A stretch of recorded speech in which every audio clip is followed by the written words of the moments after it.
Hello, everyone, and happy Saturday. I hope everyone's having a great weekend, but I just want to get on here right quick. You're having another conversation with Shishi, and one of the topics that has come up recently, really in the last 24 hours, is I got an email from a couple who are really just crying out for help. Their son has depression, and the way it sounds like his is extremely bad, but also too, I don't know because I'm just going off what the parents say. And they were asking me for help and what ways they can get their son some help. But anyway, the father goes on and tells me about how depression runs in their family. All the relatives has had it. So, which makes me think that it's hereditary, it's generational. And, those are sometimes the hardest to deal with when everyone has had it, and then that people are not willing to be compliant with getting treatment. And when your loved one is sick, it's hard. It's one thing when your family members got cancer, they're dealing with hypertension, high blood pressure, or kidney issues, something like that. But when you got a family member that's actually dealing with a mental health crisis or issue, it's a whole new ball game to me. And the reason I say that is because I'm someone who dealt with depression at least 10 years, if not 15. I dealt with it for a lot of my life. And it took me a lot of years to get treatment and to become okay. And I don't want you to think that there's not times that it's easy to fall back into the trap of it. But I do everything I can to keep myself from sinking back into feeling depression. But it also takes for me to go to counseling and get treatment. So for me, when I have patients who are dealing with it, I also, besides, ruling out everything medical, you make sure that your patients are on meds if need be. And, I explained to the parents when they sent the email, you can't make anyone get any help. The only time is when they're a threat to themselves or a threat to society.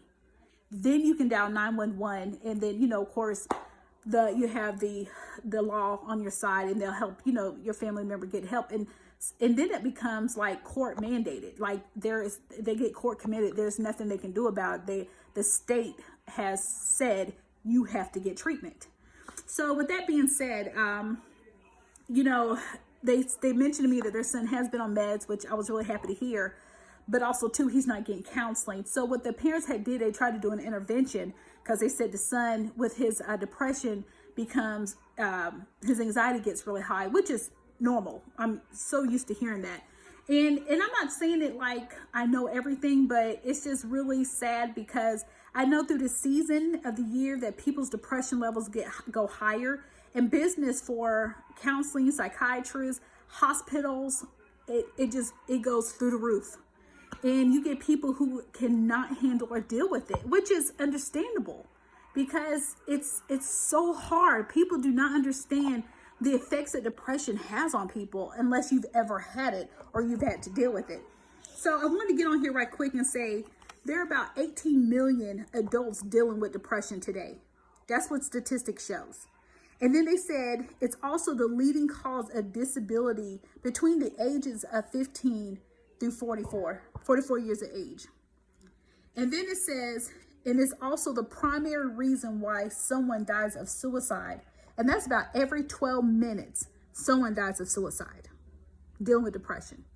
So what you want to do is you want to make sure that you're not dealing with this by yourself. So if it's you or a family member or loved one, you're not dealing with this by yourself. You get the help you need. And sometimes you can't make them. You just can't make them. And I know that's a tough pill to swallow with a lot of people, but you can't make them. So anyway, with that being said, it says 80% of individuals, this was part of the statistics I read, who get treatment actually show improvement of symptoms.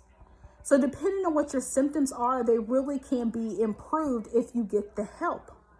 And for some reason, we in society do not want to get the help. We are stigmatized for some reason when it comes to mental illness and trying to get treatment. We are just like, we're running from that. Like, I'm not weak. I can handle it. And there's nothing wrong with being strong. But when you're strong becomes a handicap for you, then that's a problem. You can't be strong forever, and then when something happens, it just throws you out of loop. And I'm one of those people. I'm always so strong. I'm always just, I can take a lot. I'm not easily broken. But you best believe nowadays, when sister girl gets tired, sister girl stops. When sister girl is going through so much, I go in a minute, lay on my husband's chest, like I need help. And you know what? I have been strong for so many years. I refuse to do it now. So I give hats all, pat people on the back who want to continue walking around the world today, being strong as strong could be, and then act like nothing bothers them. The strong of the strong do crumble. If you ever sit and talk to people who handle a lot, who deal with a lot, they will come clean and say there are certain days they cannot function. When we say today is like, you see those quotes, I don't want to adult today, I don't want to parent today, I don't want to go to a job today. Those are those days that you're having a hard time functioning in life. And when you get patients who are dealing with major depressive disorder or whatever type of mental illness per se, you'd be surprised at how many of them say it's hard to function in society. So, you know, I'm not here to make like that it's easy. I know it's not. I don't want to pretend like I know it's easy, but I'm going to tell you guys right now, if you're dealing with someone, a family member or a loved one who is suffering from depression, my heart goes out to you, because I know how hard this can be. And I know how hard it is to be the strong one and trying to make sure you're not walking on eggshells to make sure they're all right. That's not any way to live. But also too, you know, I pray that they get the help. You know, medication is always good, but you know, it's a combination of it all that works. So, you know, when I saw that email, my heart went out. But, you know, when the people said, when they called the psychiatrist to get their son on the phone to talk, their son wouldn't even get on the phone. So I'm going to tell you this, once again, you can't make people get help. And now if they have suicidal ideation, homicidal ideation, then like I said, you can dial 911 and the help will come. And then they have to get treatment. So, you know, I'm here to help anyone, to talk with anyone. But, you know, anxiety, depression, that is just, it is tough and it's hard to get people to get treatment. And, you know, you just have to be there for people and do the best you can to support them. And I know right now there are so many triggers dealing with the holidays. People remember loved ones that have passed away. They're lonely. There's so many different issues right now through the holidays, or even seasonal depression. I have been plagued with that so much lately with patients, and it's really shocking to me because I love winter and I love summer. So I would prefer at Christmas time to have the winter and the snow and the rainy season, but everybody else doesn't love that. So, you know, but living in Texas, we have 90% more summer days than we ever have of rainy days, like ever. And you never ever see snow here. Maybe some parts of Texas, but not in Central Texas. So anyway, I just want to tell you guys that a lot of times you can help someone that are dealing with a mental illness, but if they don't want to get the treatment, there's nothing you can do. But you have to also to be careful of that individual and make sure that, you know, they're not going to hurt themselves. You have to seriously be careful and pay attention. But anyway, I just wanted to get on here right quick and say, if anybody needs any help, I'm here with you.